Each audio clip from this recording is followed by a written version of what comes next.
And we're live. What is good, YouTube? Episode 27 of Catching Connor. We are back at it. I am Jack, and as always, I am joined by my guy Nibs, Mr. I Told You So. Nibs, been a hell of a week in the boxing world. We got a lot to kind of get into, but first of all, how are you doing? Episode 26. What's going on, my guy? Hey man, I'm just glad to be back with you, Jack. You know how we do. We real comfortable in the boxing world. You know what I'm saying? I mean, it's easy to do when you're the best. You know what I mean? It is what it is. You know, I'm just ready, bro. We got a lot to talk about today, buddy. Like, just you know what it is. Let's get into it. And everyone who's watching knows what it is. So, like you said, let's get right into it. We're gonna waste no time. Hop right in. The big news. I mean, we got some fights we're gonna get into, but I think we all know what y'all want to hear about. First of all, we got Ryan Garcia coming off his big win over Devin Haney, but there's a little asterisk next to that win. All of a sudden, Dan Rayfield, I think, was the first to report it that he tested positive for Ostarine. And now Nandrolone is also being rumored that he popped for. I can't confirm or deny if that officially has came out. It was a rumor, and people are saying yes, but I haven't seen an official report on that yet. But honestly, we talked about it in the pre-show a bit, but I've never seen kind of a fight journey like this, all the ups and downs. Like you mentioned, that Ryan kind of dominated media coverage before his fight, and obviously right after the fight, and now even in post now, even as we're in a Canelo fight week, an Inoue fight week, and Ryan Garcia is the guy who's big in the news. So, what was your thoughts on just when you first heard the report and anything you know about Ostarine or kind of any implications on what your opinion on the fight or kind of just Ryan going forward now, I guess? So I mean, first off, let's talk about it. This is a banned substance. It's been on the banned substance list for a long time. This isn't something new. This isn't something he would have not known was on the list because it was added recently. There have actually been other boxers who have been popped for this. I don't have my list in front of me right now to run the names off. I'm pretty sure Jack knows better than I do. But this is an anabolic. It's been classified as an anabolic steroid. So for those of you who don't know what that is, I'll give you the short, not nerdy version. It's basically a steroid that's going to help you recover in all aspects, right? So it's going to help you recover your muscle tears and this, that, and the third when you're working out. It'll give you the ability to work out and recover faster. It'll give you the ability to retain all your strength, right? Like everybody's been to the gym before, you work out, you're tired of shit later, right? Imagine going to the gym, coming home, and feeling better than you did when you went there, feeling more energized every time, right? That's what this does. And then it allows you to, perform at peak. That isn't always the case, especially when you're cutting weight, right? For us normal morsels who don't have to cut 10, 20, 30 pounds to get into fighting weight, it's possible you can work out every day and feel absolutely great afterwards. But imagine doing that and have to cut that weight, not being able to eat that steak sandwich. You know what I'm saying? Not being able to go to get that cheat ice cream because you have to cut those pounds, and come fight night you have to be within a certain weight. So it's basically a cheat code. It's a way around that.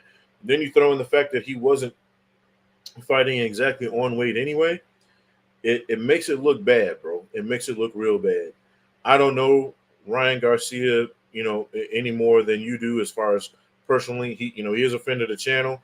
But I'll say this: if he is, if it is confirmed that he's cheating, which if Dan Rayfield's reporting it, I haven't seen that guy miss on a VADA report or a drug testing report in over 20 years. So if he's wrong, it'll be the first time in over 20 years that I know of. If somebody else out there knows different, please let me know, right? So if Dan Redfield's reporting that it's a fact, let's face it, he's probably dirty, right?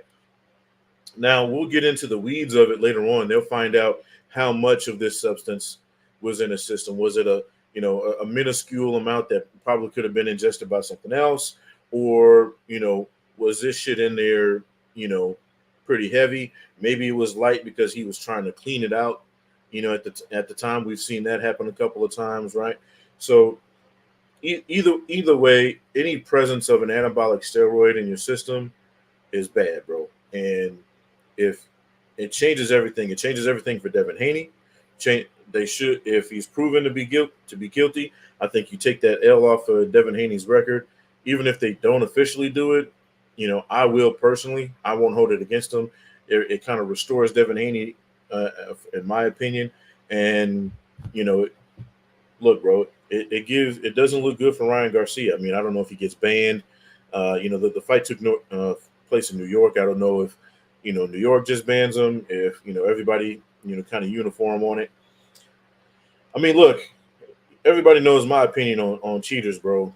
I was at one point the biggest Shane Mosley fan, more than Floyd, more than Sugar Ray Leonard.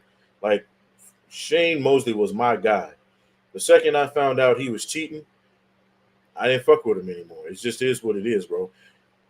Using drugs or in any enhancement in a combat sport, to me, is the most bitch made thing you can do, bro.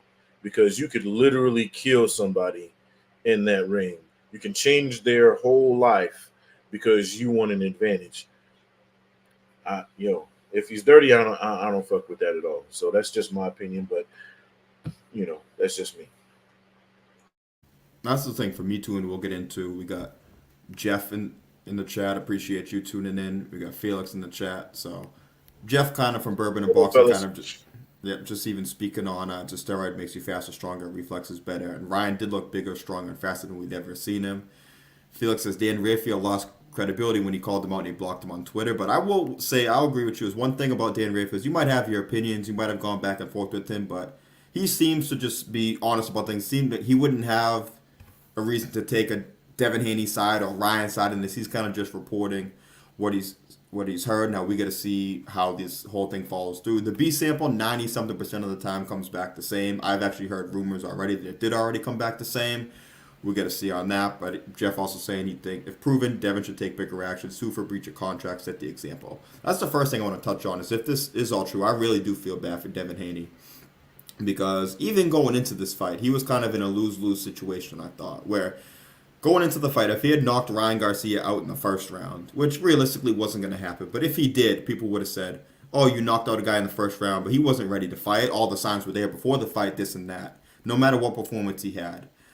Then Devin Haney loses the fight. Now it's, oh, you lost to a guy who was going crazy and this and that. All he had was a left hook, and now everything changes clearly after that test. So I am not clearly an expert. I'm going to school for communications, not for medicine, so this is not my field, but I kind of defer to experts in that field or people in the boxing business who have been around, stuff like that. So I know Chris Algieri, who has history in the medical field, was just saying Ostarine, it targets muscles, bones and tendons, and it kind of helps you, it's an anti-catabolic, so as you said, it helps you retain muscle even during a weight cut. So even when you're cutting weight, you're not just cutting fat, you're cutting muscle too, and that allowed him to, even though he didn't cut all the way down, even just a 43, to kind of retain that muscle. And as Jeff from Bourbon and Boxing said, and even as you said, you kind of saw that with him in the ring. Now, Nandrolone, we're not sure if he did test positive for it yet. We've heard rumors he has. I've yet to see an official report.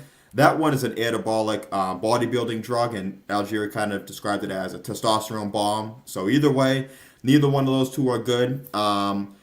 And then Ryan Garcia posted a thing on Twitter about some herbs thing or a root vitamin or whatever that he kind of blamed on it at first, but then the Gaia herbs kind of just made a post after that saying that it is not in their everyday products, Ostarine at all. So we'll kind of take what you will with that. But Lamont Roach had also said it's not in everyday products. And then another thing I want to touch on is the testing.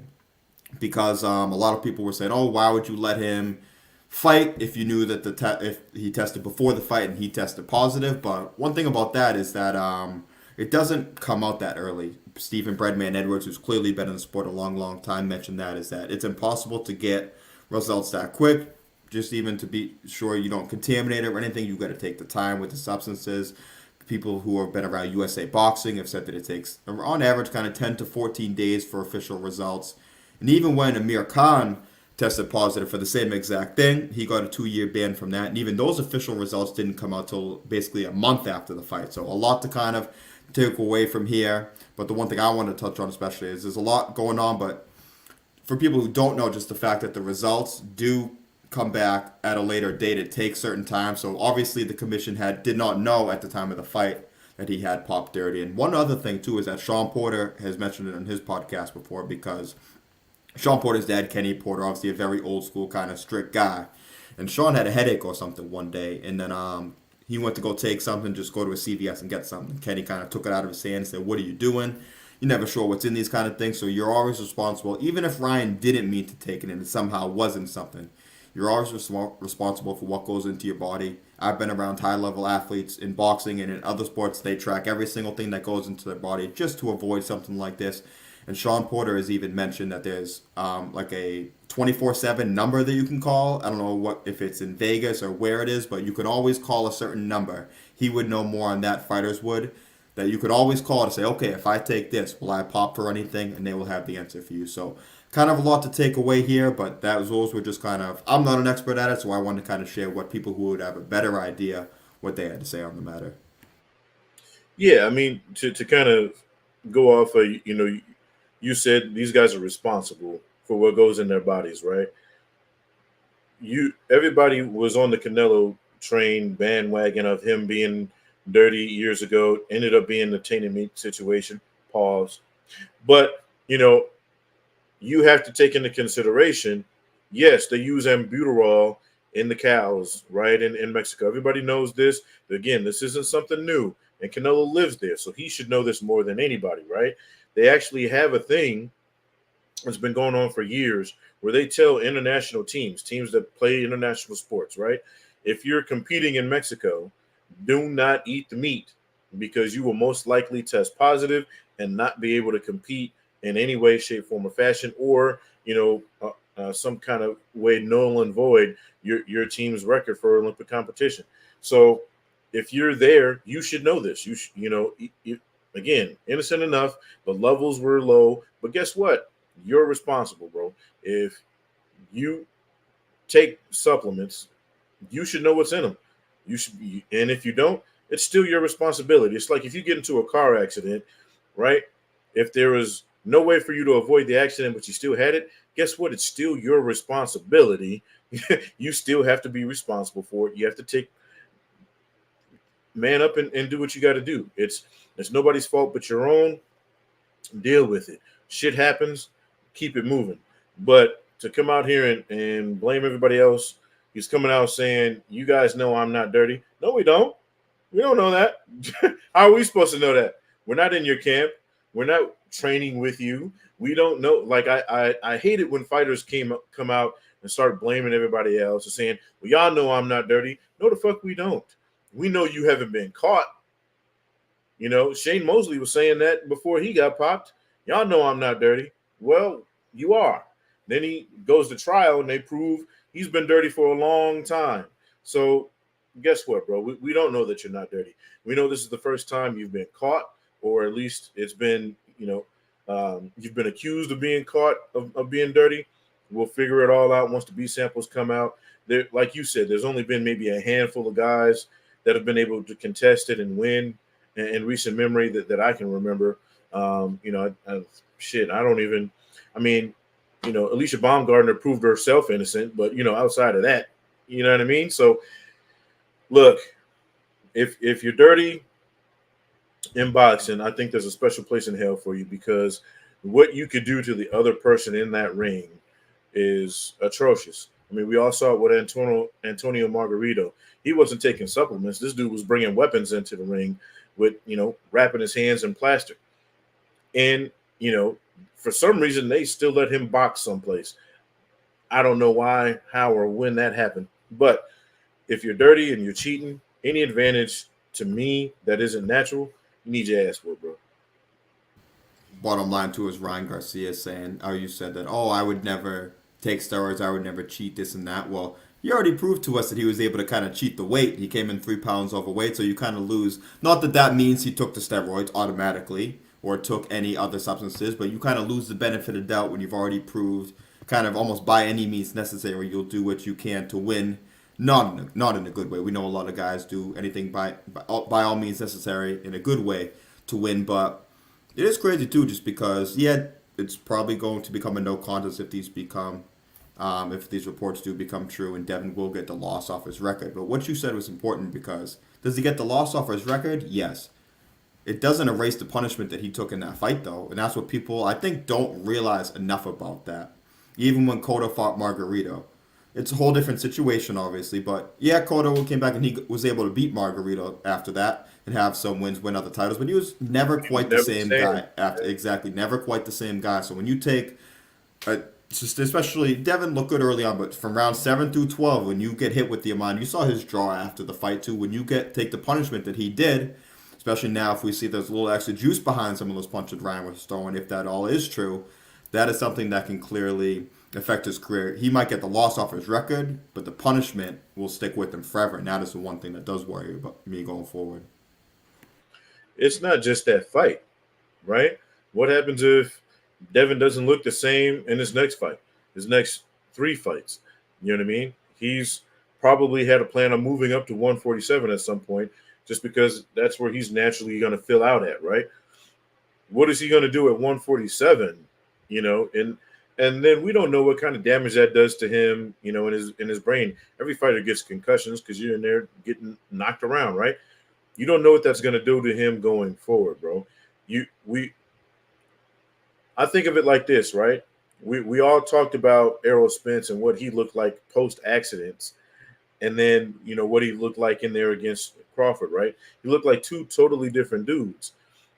He says he wasn't using any drugs before the fight, but people swore he was on something because he was slurring his words. Maybe it's the fact that his accidents finally caught up with him. You know what I'm saying?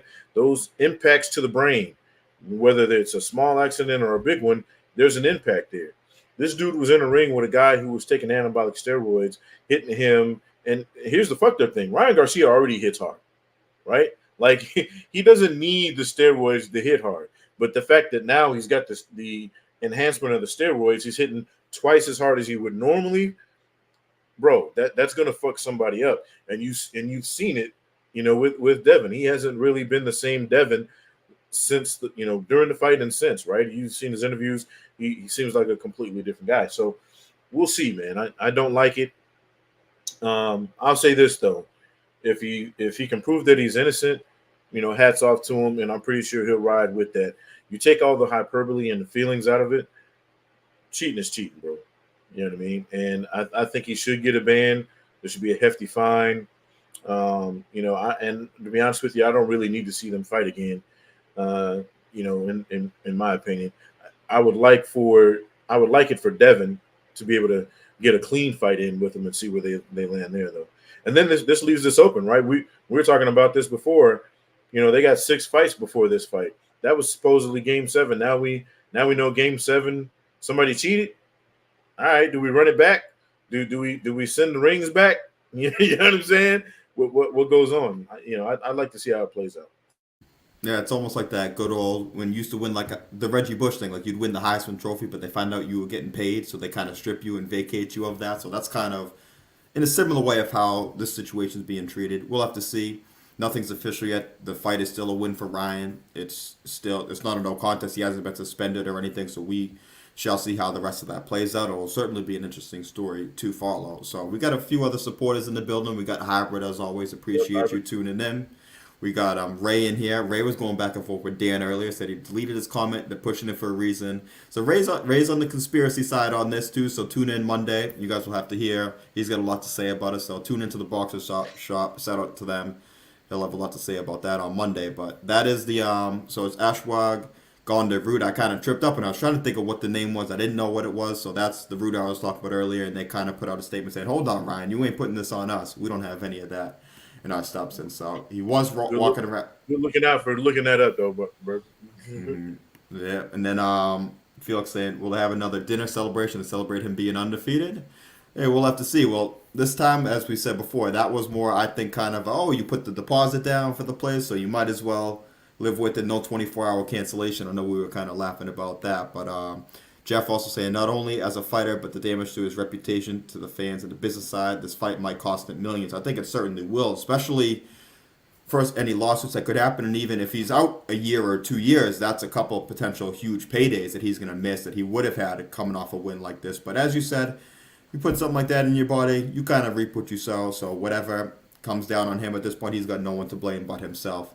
Felix saying Reggie got his trophy back, Ryan will get his win back. Well, they decided to now start paying college guys. I don't think we're going to see they're going to now start allowing guys to juice up. But if they do in the future, maybe Ryan will get his win back.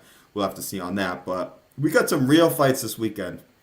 Card on Saturday, card on Tuesday. So I got the dog watch shirt out. We brought it out because we got a few little dog watches to mention. But Canelo Munguia, any thoughts you have on that fight? And I'm not saying I'm picking him to lose, but I am putting Canelo officially on dog watch for the week against Jaime Munguia. Agree, disagree, or kind of break down that fight for us? I don't. And the reason being is I think Munguia is great, right? I'm actually a fan. I do think as much as shit as I give him, I am a fan of what he can do in the ring, right? He's had a couple of fights here and there, but everybody does where he didn't look his sharpest. But when you look at his body of work and what he's been able to do, albeit against lesser competition, he hasn't been in there with the big boys. He looks great, bro. He looks like a guy who could give Canelo a whole shitload of problems. Until Canelo proves to me in his weight class, right? Now, we're not talking about going up against Bivol or Beterbiev at 175. That, let's face it, he got caught reaching there. But in his weight class, in his wheelhouse, I don't see anybody beating him, bro. I don't think it'll be close. It's whether you're a fan of Canelo's or not, he's a bully in there, bro. And outside of Triple G, who is another generational talent, right? He hasn't looked regular in a long time. We're talking about the only two people to make him look like a regular guy are generational talents and Triple G and Floyd Mayweather. That's nothing to sniff your nose at. I don't think Munguia is on that level yet, but he can prove me wrong tomorrow night. You know what I'm saying? But for my money, nah, man. I think Canelo wins this, and I don't think it's as big a deal as people think it is. I think he makes this look like a typical Canelo fight. I don't think he'll ever be in trouble. Even if he gets down on the cards, which we've seen before. We've seen him lose a couple of rounds to come back and whitewash a guy. I don't think it's going to be Charlo bad, but I think he'll win and it'll look relatively easy. And I'm actually a bigger Munguia fan than I am a Canelo fan, believe it or not. But you got, it is reality, baby. You gotta respect what Canelo's done. I don't see this being a problem. I know there are people out there who will say he's getting that to that age where his cliff is coming. I haven't seen it. That's just me personally, and I've been watching his fights. I haven't seen the cliff, so maybe somebody knows something I don't know. Maybe De La Hoya has said that Canelo's getting old. He's been in too many wars. I haven't seen it. It doesn't look like that in the ring. He still looks like he's in his prime. So we'll see. Yeah, it'll be interesting. I think for both guys, it'll show us a lot about where they stand. I think Munguia we kind of know, but it'll show us where Canelo stands because he's picked up wins, but I don't think he's really been pushed since the Bivol fight either. Where that was people were kind of down on him after that performance. Picked up a win over Triple G, but that was kind of a weird fight. Golovkin was older, and that was kind of not that they made him. It almost seemed like they made an agreement to kind of slow the pace down and kind of figure things out in there. And then he beat Ryder, but we also saw what Munguia did to Ryder. Now you could make the argument, and I would even probably make the argument that Munguia stopped Ryder because Canelo kind of softened him up a bit because he really beat him up for 12 rounds, which is why you could never match up. We know the triangle theory. That don't work in boxing anyways. But and then Canelo looked really good against Jermell, but also Jermell didn't really offer a ton of resistance in there either. He kind of let Canelo stay at his pace of like 300-something punches per 12 rounds. And the one thing about Munguia is he's going to be in there and he's going to throw a lot of punches. Now, he's going to take more chances than Jermell, I think for sure. Now, is that to his benefit or is that to his detriment? I think we'll find out. But it is just kind of a classic aggressor versus counterpuncher matchup. I think Canelo's definitely better with his timing and his punch placement. But he doesn't throw the combinations like he used to. So I think he's going to have to hope that one of his counterpunches hurts Munguia because he does kind of load up on single shots, which is what kind of hurt him in the Bivol fight, because Bivol was able to control the distance, and Canelo's kind of just throwing jab and throwing one big overhand right at a time, one big left hook at a time, not throwing the combinations and mixing up the head and body like he used to, especially at 154 and even at 160. But the exchanges, the more exchanges that they get into, I think it'll favor Canelo. He's the tighter puncher, he's the more technical puncher, and he is the more defensively sound fighter. But and I think he should look to counter, and the more that he's able to counter and make Jaime Munguia reset, the better he'll do it. If Munguia is able to kind of get off his work, because he's going to be active, he's going to throw combinations, and if Canelo isn't able to knock Munguia out, I could see a scenario where Jaime's able to outwork him. You get into those later rounds if Canelo fades a little bit. Munguia being the younger guy, being an undefeated guy. The one thing they say about undefeated guys is Munguia doesn't know how to lose yet. He ain't lost in a fight yet. Now he's had decisions you can argue, but officially he has an 0 on his record, so he thinks that he's unbeatable. Fighters always speak on the fact that when you're undefeated, you're that much more willing to kind of leave it all out on the line. And once you take a loss or two, you get older on in your career, you're less likely to kind of just let it all hang out there. And I expect Munguia to let it all hang out there. Like I said, for better or for worse, we will see. I think it's going to be a fun fight. And I will say that the dog watch pick, Munguia decision for plus 700, I think is worth just looking into a little bit. You think if Canelo, or maybe hedge it with the Canelo knockout, because I think if it's Canelo's going to win, I think he probably knocks Munguia out.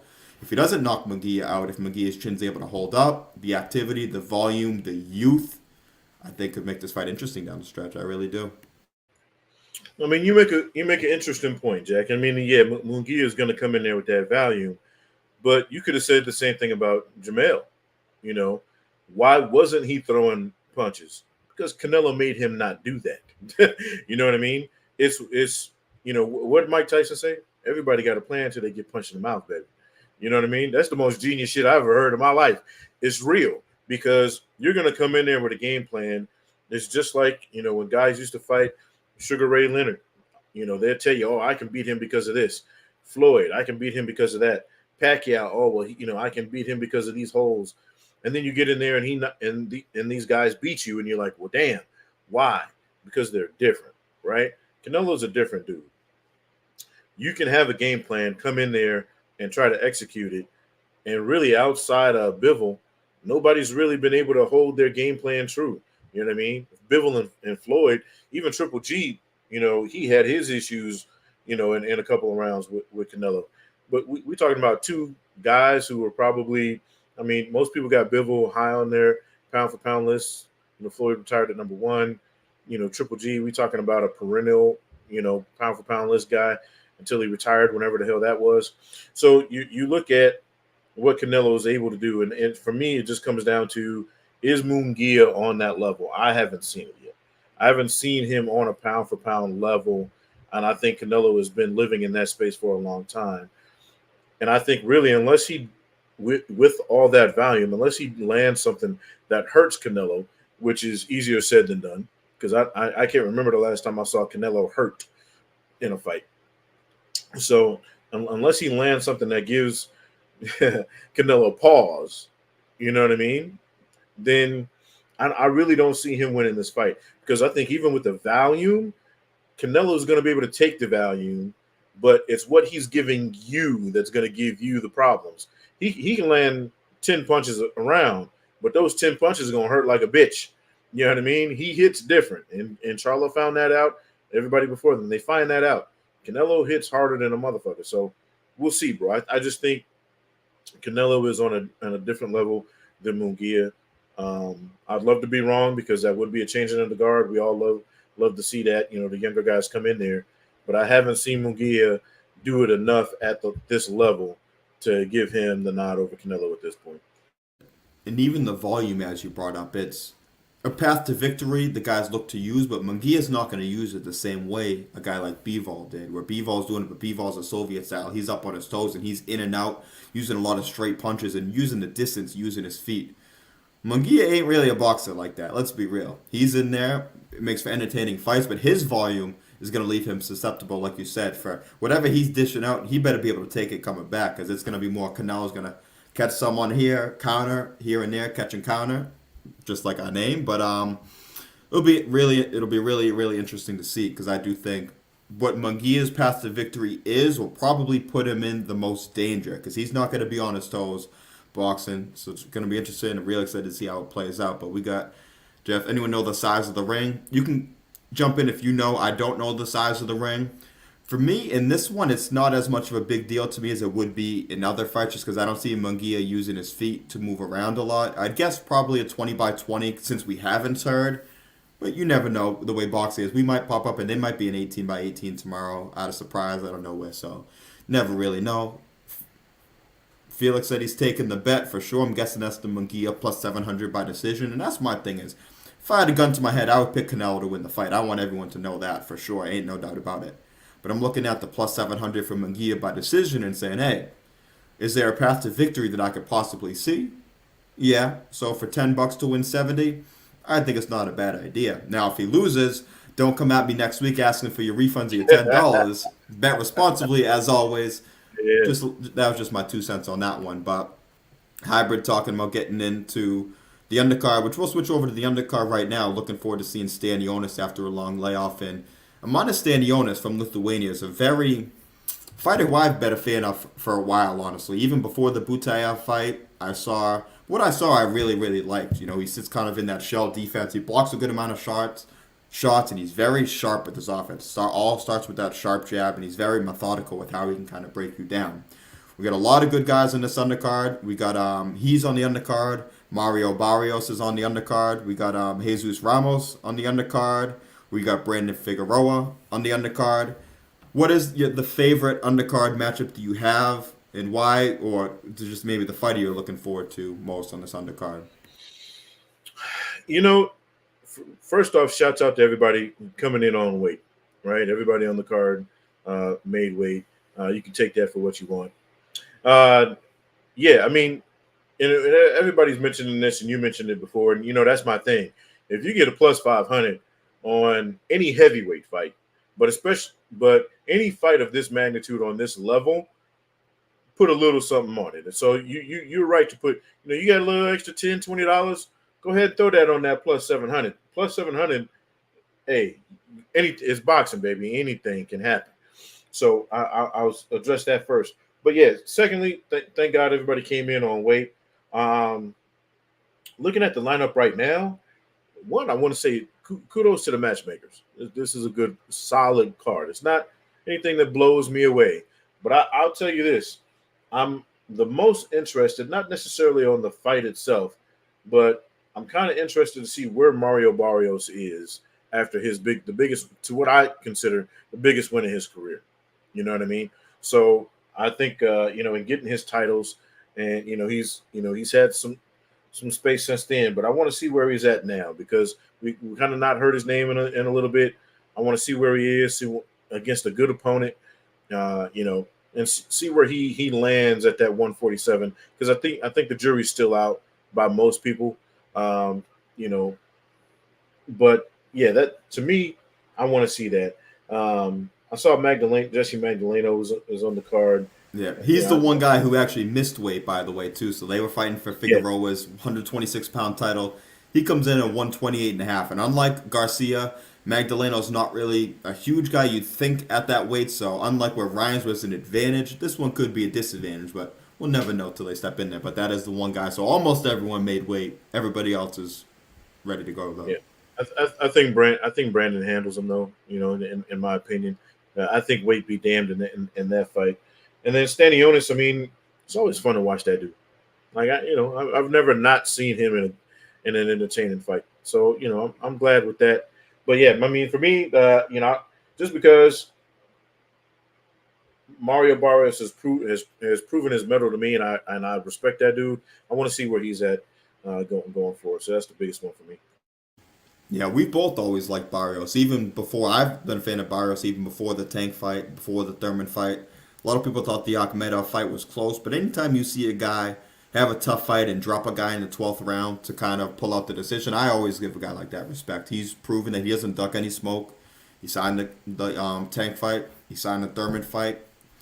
He was looking to even fight Boots. I wouldn't doubt that if that had crossed his table, he would have probably taken that fight too. The dude's just about all the smoke. So I'm happy that he was able to pick up the win against Ugas.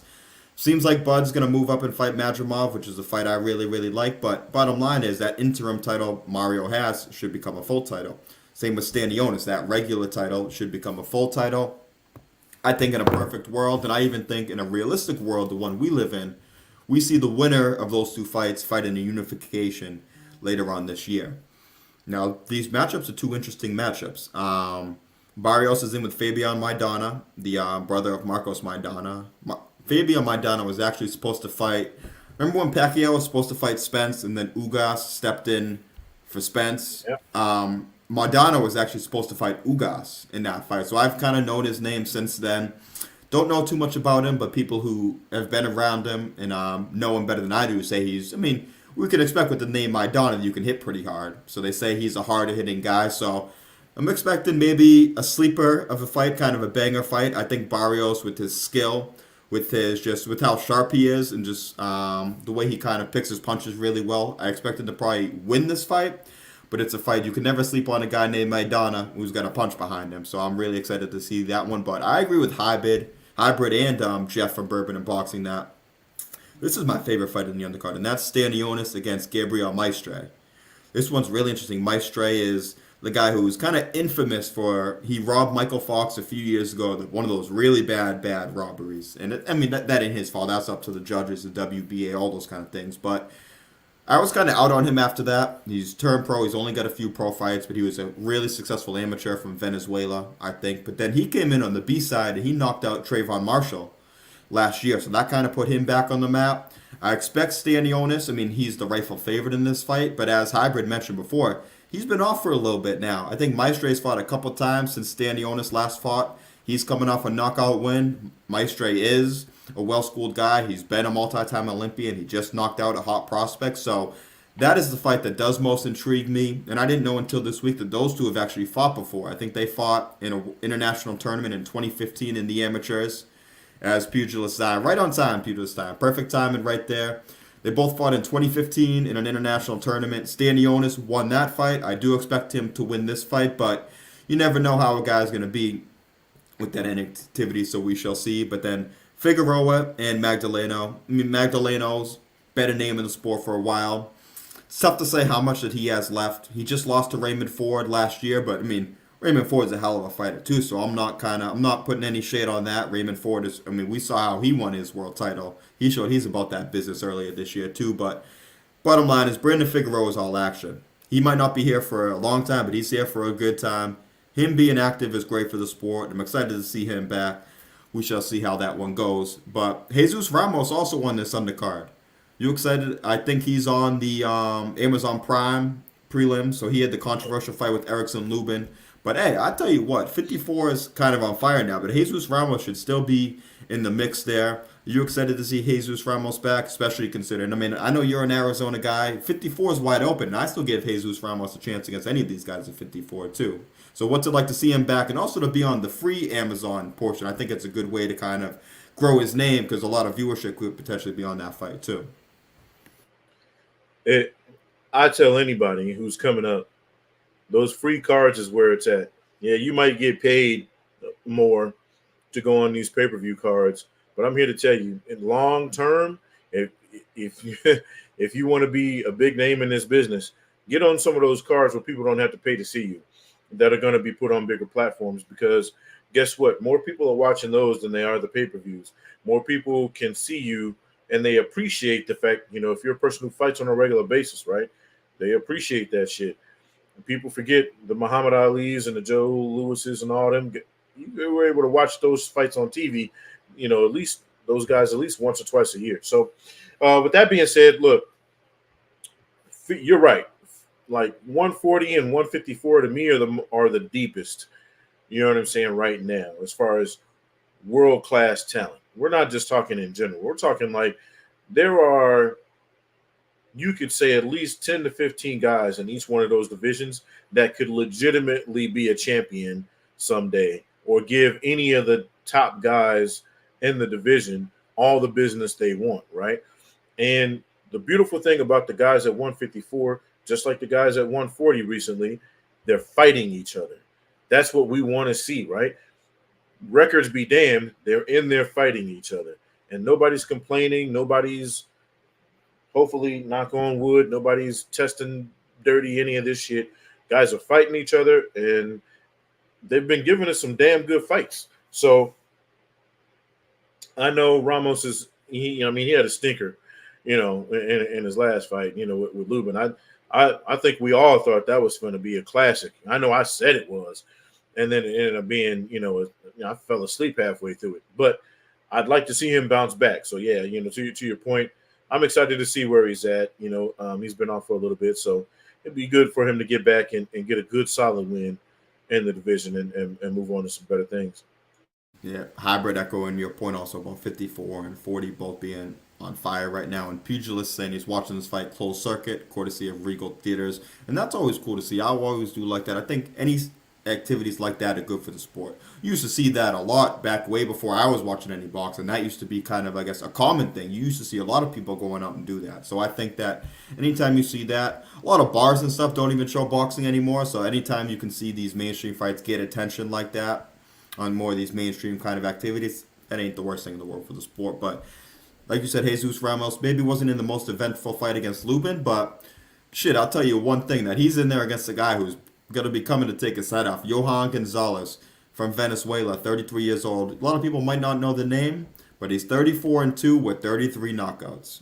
These South American fighters, as they were saying on Monday on the Boxing Shop, these dudes are coming with a lot of knockouts. You always got to be careful about these guys.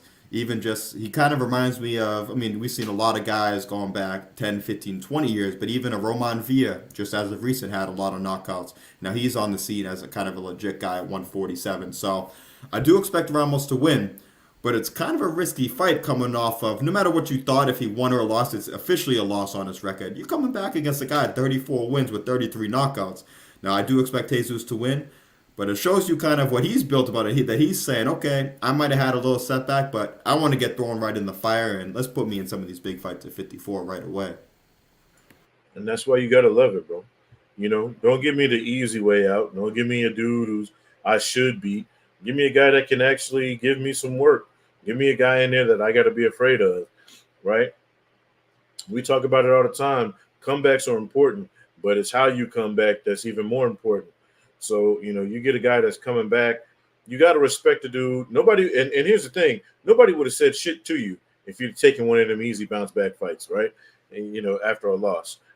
But the fact that you're coming back and you're fighting a real guy, you're fighting a dog, you're fighting a guy that's not just going to come in there and lay down, you got to respect that, bro, all the time. And that's why, I think boxers don't get enough love, bro. Like, these dudes want to come in there, they want to be dogs. I love it, bro.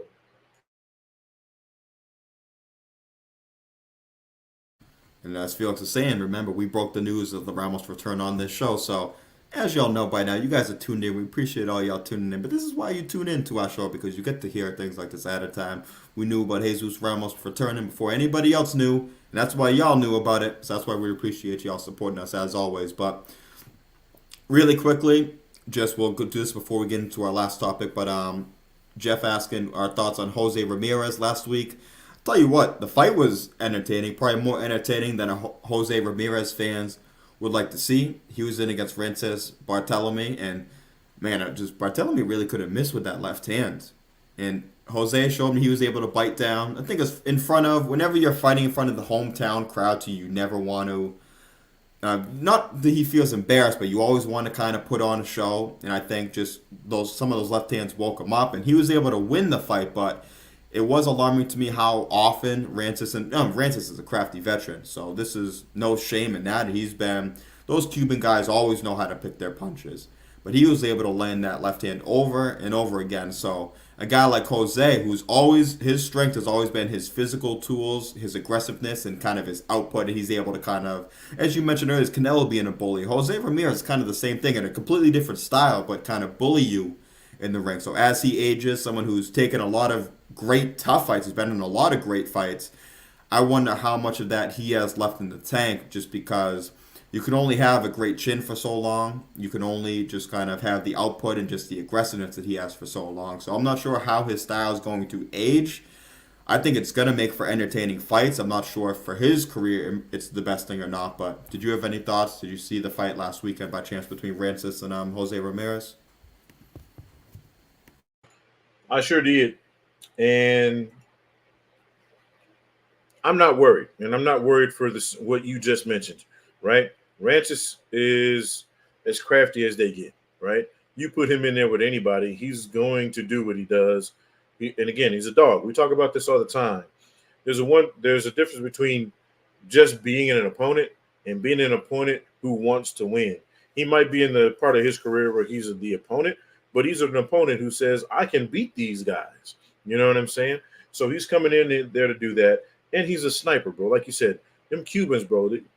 Look, that boxing program's reputation is well deserved.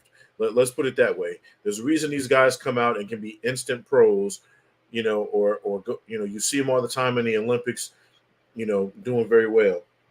They've got a very hard style to beat or to look pretty against, right? So I'm not so much worried about what he'll do going forward. I do think that maybe they overlooked Rancis a little bit, which again is a mistake, right? You don't any crafty Cuban fighter, you got to take him serious, bro. You got to put your best shit on to get in there, especially if you're trying to have a really good looking fight. But he gets out with the dub. Congratulations to him. Hopefully, he can come on and we can see him do better next time out. But I like it. He was in fear. I thought he was going to lose the fight, to be honest with you. You know what I mean? In my opinion, I was a lot closer than, and I know I'm going to catch shit. I thought he lost the fight. I don't like to pussyfoot around. You know me. I thought he lost the fight. And I think that, he got the benefit of the doubt because of who he is on some of those closer rounds. But, for my money, I think he took an L. But, again, he officially gets the dub. Hopefully he can learn from this, move on, and get some bigger fights. Yeah. Now I thought he won the fight, but there were definitely some scary moments in there where I thought he was on the verge of being dropped or potentially being stopped. Or I thought he was dropped in the fight, and then Rancis threw like a four-piece combination when he was on the ground, so they kind of waved it off. That was kind of a weird moment there, but I like what Jeff said, kind of what you said too, where there are moments where he was getting hit with flush shots. He could have gone down, he could have gotten stopped, but he showed the heart, stuck to his game plan. Now, as Jeff's saying here, didn't stop him from being the more aggressive fighter. We see guys get caught sometimes and they're tentative, but that was not Jose Ramirez. So whether or not his best days are kind of behind him at this point, he's going to get a big fight based on his name and just based on his style. No matter where you think he stands at 140, if you're getting in the ring with Jose Ramirez, you better be ready for a damn fight, though. He's not coming in to kind of, as you're saying, just to kind of stick and move or anything like that. He's going to come at you. He's going to try to get up inside, and he's going to try to make it a war, basically. So even if his days are past him, just with all the great fights he's already given us, don't sleep on the dude because he's an all-action guy, and if you're going in there against him, you better be ready, 100% ready to go, and that's a fact. I mean, he's 31, but he's an old 31 for boxing when you look at, who he's been in against. But even with that, I mean, he's 29-1, right? It was a 30-1. I can't remember. 29-1, I think, 30-1. Anyway, he's got 30 some odd fights. He's got one loss, bro, to Josh fucking Taylor. And Close Josh Taylor loss, probably too. at his peak. Yeah. It was because of knockdowns with the difference. We talking about if your only loss is to Josh Taylor at what most of us thought is his peak. Okay. You know what I'm saying? Like, what's wrong with that?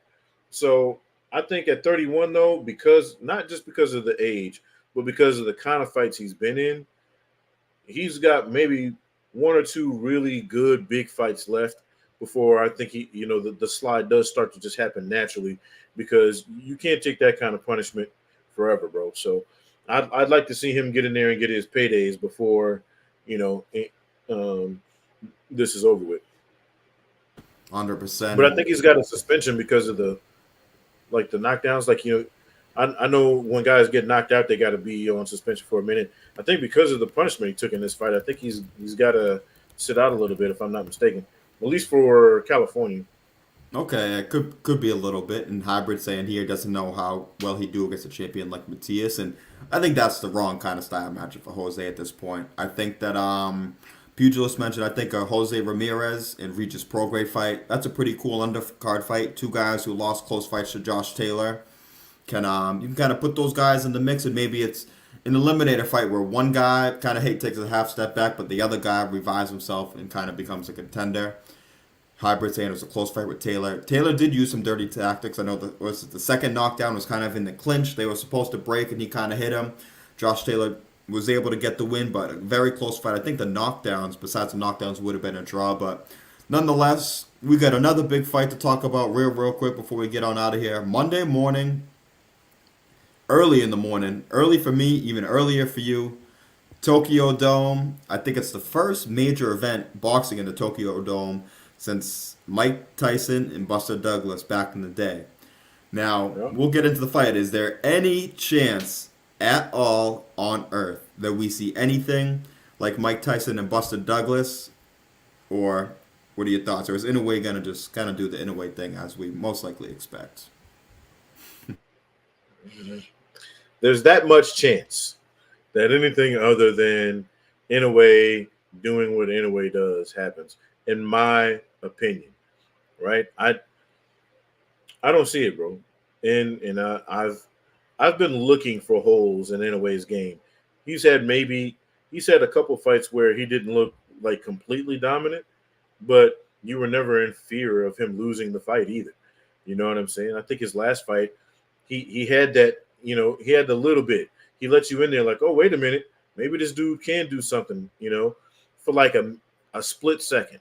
And then you're like, oh yeah, never mind, my bad. You know what I mean? So me personally, nah, bro. I don't see it, man.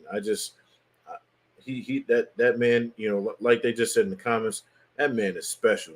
He, what Stephen said, that's a bad man. Look, bro, I'm putting my money on anyway, bro. If I had a house to put on it, I would. Look, it. I don't see it, man. And again, he proved to me you really can't bet against him until he gives you a reason to. He hasn't given me a reason to. So, in a way, all the way, I don't think it's going to be difficult. No, the odds makers agree with you. The one problem is if you were to bet your house, you might be able to get a couple bucks or something like that because the odds are definitely stacked in Inoue's favor. So if you bet your house, you might get a nice meal or a lunch or a dinner or something, but it might not be Yeah. worth what you're putting up for it at the end of the day. But no, I agree with you. I'm a very big fan of Luis Nery. I think he had that fight with Azat Hovhannissian last year, which was in the running for Fight of the Year. I think I might have gotten Fight of the Year for us. But I think he's just too. He's going to be too hittable for Inoue. I think it's going to be a great fight for as long as it lasts. The key being as long as it lasts. I think just at a matter of time, Inoue is just way too sharp. And Hybrid mentioned he's so calculated, but man, that dude is he's something else. Like there's almost nothing else you even need to say. Just that he's something else. He's too calculated. He's too sharp, and Nery deserves this fight after what he did against Hovhannissian and eliminated, especially the way he won that fight. But even in that fight, you saw he was getting touched up a lot. There's a reason that fight was Fight of the Year. Fantastic award, but if you're in the Fight of the Year like that, you might want to be careful against a guy like Inoue because Inoue is not going to allow you to hit him as much, and he's probably going to dish out some punishment. You're probably not going to be able to take his shots the way you took Hovhannissian's last year, but really good fight. One interesting thing here too is that I think that Inoue is going to really look to punish Luis Nery and really kind of hurt him too. In the Japanese are not a big fan of Luis Nery. I don't know if you know or if anybody in the comments know, but he it was a fight. I think two different fights, title fights. One over there, he came overweight, knocked one of their beloved champions out. The other one, he popped dirty for. Then he won the fight, as we were talking about earlier. So he was actually banned from boxing in Japan for following those two fights. I think they said, you know what, we might take away this ban, but we're gonna make sure you get in there with Inoue. So you're gonna pay for kind of the money you're gonna get paid, but you're gonna pay for it in the ring. And I think that Inoue is gonna look to make a statement being just the very kind of confident guy he is, knowing that he's got the Japanese people all behind him, I think he's going to want to make a statement, especially because Nery's already kind of ruffled some feathers over there. And here's the thing, right? If if we were talking about anybody else other than Inoue, we'd be like, oh, Nery got a shot, a real one. You know what I mean? Not a prayer. He got a shot. You ain't got no shot against Inoue, bro. I'm here to tell you right now. I don't give a fuck. Politically correct. I don't give nah. Fuck that, bro. You about to get your ass whipped. That's hey. I said it. I was trying to be nice about it, but the dude's got the perfect nickname, bro. He is a monster, bro. You know, and we all see this in every sport, right?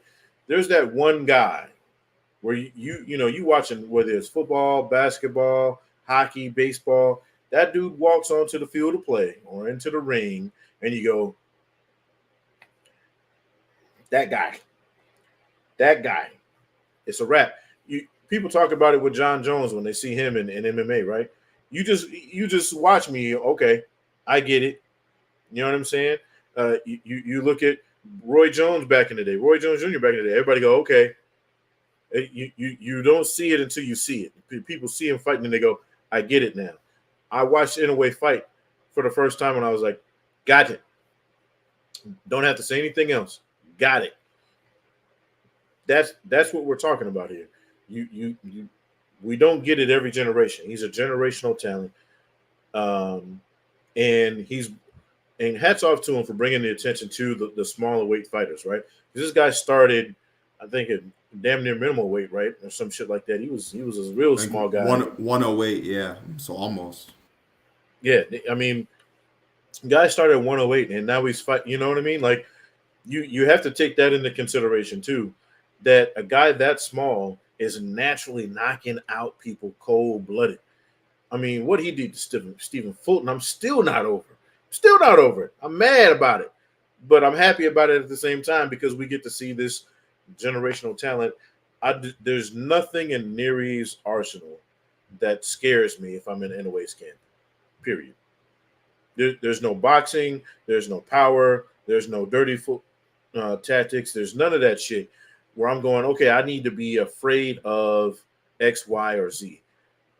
I think he can neutralize every weapon that's going to come against him. And that's why I think this is going to, you're right. He's finna get his ass whipped. And Japan knew what the fuck they was doing. Yeah, no, they set this one up for so Luis Nery can enjoy his money, but he's gonna have to earn that money come Monday morning, and Inoue's gonna make sure. So, I think if I had to make a guess, I mean, stoppage by Inoue is the pick, but also I think a body shot. We saw Brandon Figueroa knock Luis Nery out to the body. Inoue may be the best body puncher in boxing, especially that left hook to the body. Hybrid mentioned it. We both mentioned just the precision, the timing, just the sharp accuracy of Inoue. I think he's gonna time that left hook up to the body. Right uppercut, maybe the shovel it to the body. And Nery's a tough dude, but he might have a hard time getting up from that. It might not even be his choice. He might try to get up, but his body might be telling him, no. We got to stay on the guard. We better take this 10 count. So, interesting to see how it plays out. I think Inoue is going to, I don't know if he faces a real challenge until maybe 130. I mean, 26 is a few guys that can be interesting. I think we got to see a guy like Shushu continue to develop, and if he gets to the world title spot, that could be a really interesting fight. You got guys like Luis Alberto Lopez, Raymond Ford, Robesi, Espinosa, all those kind of guys, but I think that 130 is probably, or even 135, which we're getting a little even crazier, is where we start to see somebody maybe challenge Inoue at some point. Yeah, I mean, we've been saying this since the Fulton fight, right? As a channel, period. Not just us, but as a channel, we've been saying, think about it. It's kind of a blessing and a curse for him, right? Think about it. There's nobody at his weight class, but you can go two below and two above.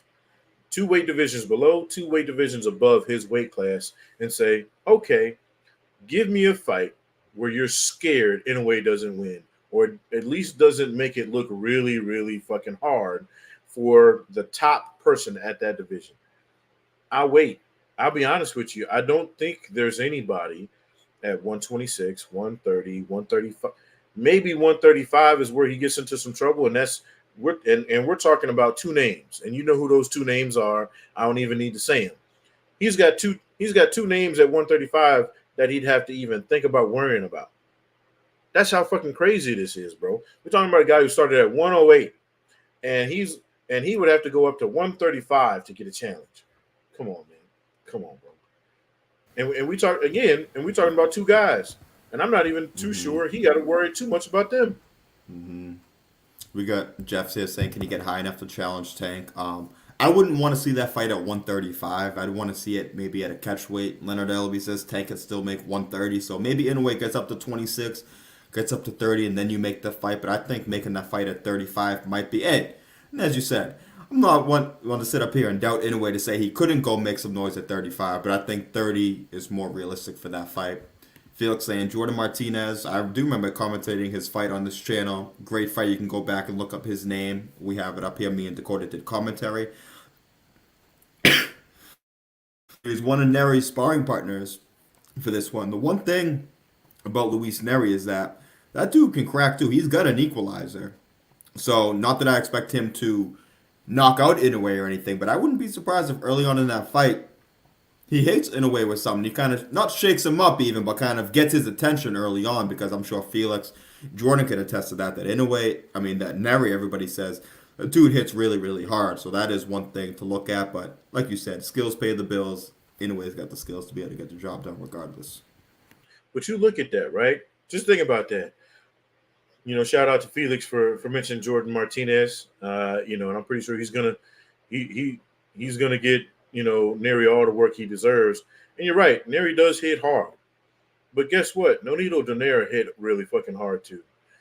Stephen Fulton was a master boxer. That's a consensus. That's not an opinion, right? That's a consensus. And he took everything that everybody he's fought to this point does really well and did it better than them. You know what I'm saying? And we're not talking some really good guys. We're talking about some guys who may end up in the Hall of Fame someday. No, Nonito Donaire is in there, right? He's first ballot. Don't even got to worry about it. Stephen Fulton still has a chance to come back and prove that he can be that level of a guy. We're talking about guys who are the best of the best, especially at this time, at a particular thing. And he goes, hold my beer. So, you know what I mean? Like, you got to think about that. And as hard as Nery can hit, I know he ain't hitting harder than Inoue. Inoue sleeping dudes leaning back. Come on, bro. Come on. That's What are we Hybrid talking about? saying here too. Inoue fought through. He had a broken orbital bone against Donaire. Said he was seeing 3 Donaire, so he just punched for the middle one. So bottom line is, if he's able to fight through that for 12 rounds against a puncher like Donaire, Donaire was older, but the last thing to leave, they always say, is power. He still carried that power with him. We've seen it in the first fight. At the end of the day, he'll get the job done. But one last topic, and this ain't a topic that we're too excited about. I know Felix is really excited about it. He talked about it on Monday a little bit.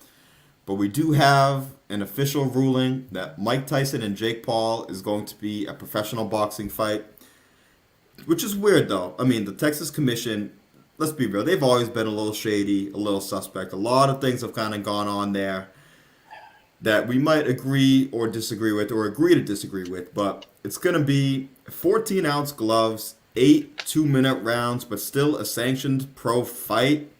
Bottom line is, for me, I think that money talks. They want to make it a pro fight because they want people to bet on the fight. They want there to be incentive for the fight. I think Netflix probably did too, and wanted just more people to look legit, not as a circus that it kind of is. But the rules favor Mike, I guess, because it's 2-minute rounds. But let's be real. 58 is 58 years old. Daniel Cormier said that last year he's seen Tyson go into a UFC event and he was using a cane to walk. I know you don't really want to spend much time on it, neither do I, but the people kind of want to hear, not even kind of, they definitely want to hear your thoughts on this, so I guess it's a pro fight. I don't really look at it as a pro fight. Like we said, we're more looking forward to the Katie Taylor Serrano fight, and yeah, we'll watch this afterwards because it's on, but it's a pro fight. I'm not a fan. It aggravates the shit out of me. What are your thoughts about it? Just humor me for a second, Jack. We know what the we both know the answer to this question, but I'm gonna ask you anyway. What are the weight of the gloves in the female division? They're the same as the men's ones are, so it's 8 ounces and 10 ounces. Hmm. What are the times on the rounds? 2 minute rounds. Hmm. There just so happens to be a generational classic women's fight on before this main event, right? That is using lighter gloves and has more rounds in it, and you're sanctioning this as a male boxing professional fight. On Mike Tyson's record. Let's and look. I'd be honest with you. I think that the 2 minute rounds actually is a benefit to Jake Paul because I think here's one thing you have to understand. Yes, Mike Tyson is 58 years old, but like you said, the last thing to leave a person is their natural God given power. Right? I just watched, and this is a different sport, but just bear with me. I just watched a video of Steve Young out there throwing dimes in a college football practice, at Brigham Young University, and he was throwing them, just the same way as he was when he was in his playing career. Now, yeah, albeit at a practice, but again, the last thing to leave is the arm, right? If you're a quarterback, if you're a power puncher, the last thing to leave you, like you just alluded to, is that power. Mike Tyson might not be able to knock out Deontay Wilder or Tyson Fury because these are top level boxers. He'll knock me and you out without blinking. And let's be real clear, as good as Jake Paul has become, he's gotten. I want to first off give him credit. He's become way better than he was when he was fighting Nate Robinson. Right, he's leaps and bounds above that. But you're still losing the guys like Tyson Fury's little brother. I'm not even going to say his name. You losing to Tyson Fury's little brother, who is a reality star more than he is a boxer. Now, on paper, Jake Paul should beat Mike Tyson because he's 58 fucking years old. You know what I'm saying? And Jake Paul's what, 29, 20, 30? 29, 30, some shit like that. About half his age, basically. Yeah. So we're talking about a guy in his 20s fighting a guy who's damn near 60. Yeah. And Mike Tyson's last fight was what, 2015? Some shit like that, 2013? His As a last pro official fighter? fight, his last official pro fight is probably way before that. I'd guess like 2006 maybe, the Kevin McBride Yeah. fight. Way before I When, was when paying was the, attention. when was the thing with Roy? When was that? Yeah. 2015? Something like that? No, that was after that. That was probably like 2019, 2020 20, probably. something, He okay. yeah, and it's been since 2005, so it'll be almost basically Since, 19 years since his last pro fight. what are we talking about, bro? 2005 since his last pro fight that meant something. And he was on the decline then. He admits back then he had, he was going through, numerous back surgeries. He was having a whole bunch of, issues himself. He even said it. He retired because the last two guys that beat him, he would have mopped the floor with them in his prime. So he said, I can't keep losing the guys I would normally just mop up. And that was 2005. Yeah, I mean, we all saw the Roy Jones fight, but Roy Jones Jr. been past his prime for a lot longer than Mike Tyson has, which is scary, right? Like, so yeah, he made Roy look bad, but Roy damn near 60 him damn self. I mean, come on, bro. Like, what are we doing here? One or two things is going to happen. Either Mike Tyson is going to get made to look like a fool because he's 58 years old and ain't got no business getting in somebody's boxing ring, or Jake Paul's career is going to be over because his jaw is never going to look the same. Because if Mike Tyson lands anything close to a hard punch on him, it'll be night night. And maybe I don't know, maybe they got some kind of clause. Hey, let's just make it look good, for those 8 2-minute rounds, and then we could both go home with big fat checks. I don't know, bro. But unlike you, I will be turning that card off after Serrano and Taylor. I am not. I refuse to watch because Mike Tyson is a hero of mine. I want to put that into people's perspective. I grew up watching this dude. He was the dude who got me into boxing. The first fight I saw was a Mike Tyson fight, and I was hooked from there. There's anything I know about boxing starts and ends with Mike Tyson because it was him that got me into the sport. And it's yeah, Felix is right on. It's a lose lose for Jake. Now Jake wants to be considered a, a legitimate contender. Fighting a 58-year-old Mike Tyson is not a way to prove that, bro. So, again, no matter what ends up coming from this and the boxing world, we're not talking about fans. We're not talking about, yeah, Ray, me and Ray always. Yes, I am really not going to watch it because I don't want to see that.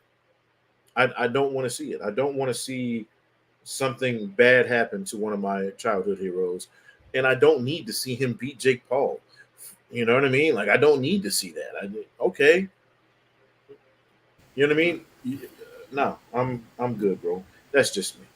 I wish I was as disciplined as you are because I will certainly be watching it. For better or for worse, I kind of just want to see how it plays out. I'm curious about it. I'm not going to say like I'm excited about it, but I'm curious to see kind of how it plays out, I guess. And Bean mentioned too, shout out to Bean for tuning in, just that Tyson hitting the pads looks good. He said the pads don't hit back, but also the pads are only like 15-second little clips. So the 2-minute rounds, I think, does kind of favor Mike, but also 8 2-minute rounds at his age is still a long time to be in there. And yeah, he's got the power, and I would love to see him one hit a quitter, Jake. I mean, just the scenes of that would be amazing, especially on a worldwide platform like Netflix. I think it would be dope. But I think at his age, we say, like you said, he's had the back problems before. Rumors are he's having trouble walking. He's gonna have a really, really hard time closing the distance. And I think that's what the problem is gonna be at the end of the day. Jake's gonna have him at the end of his distance. He's unfortunately, I think, probably gonna pick him apart just because he's 30 years younger than him. And I don't really want to see it, but shit, I'll be tuning in. I can't lie. Mike gonna be high as shit, bro.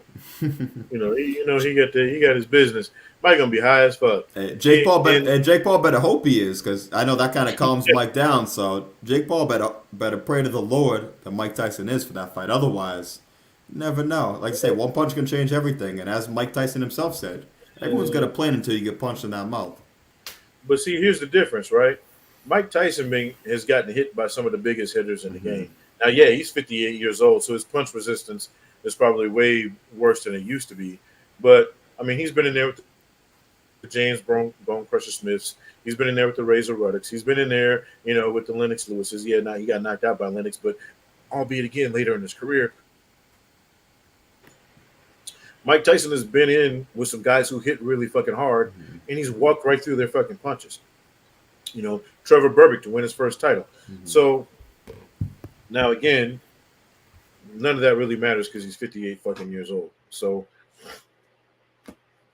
the thing is for me, I don't need to see it. I don't need to see him knock out Jake Paul because it wouldn't mean anything to me if he did it. But it's gonna piss me off if he gets knocked out, and I don't need to see that either because and again, it proves nothing because he's 58 fucking years old. I think Felix summed it up perfectly. It's a lose-lose for Jake. If he could have a highlight reel knockout of Mike Tyson, I think it makes him look even worse. Like, congrats, you knocked out a 58-year-old dude. If you get knocked out by him, you got knocked out by a 58-year-old dude. So I talked about Devin Haney kind of being in a lose-lose, just the way Ryan was portraying his image before the fight. This is that times like a million. I mean, you're in there with the guy, like I said. You win, you look bad. You lose, you look bad. No matter what, he's not going to look good.